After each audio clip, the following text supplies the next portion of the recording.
Gumawa ako dishwashing liquid kasi wala na daw magamit si Mrs. na panghugas ng plato. Kasama ko nga pala itong anak ko. Gusto niya tumulong sa akin para hindi daw ako sabunin ng mama niya. Pag talagang mainit ang ulo niya isang linggo kang hindi papansinin.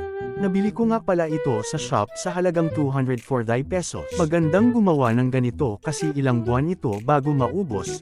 O di ba talagang sulit na sulit? Kahit ilang plato at kaldero pa yan. Pagkatapos maghalo napagod na nga itong dalawang bulilit at kailangan na daw silang magmeryenda. At tuloy nga peren ako sa paghalo ng dishwashing para agad itong matapos. Panoorin nyo na lang hanggang dulo sa video na ito. Salamat.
Thank you.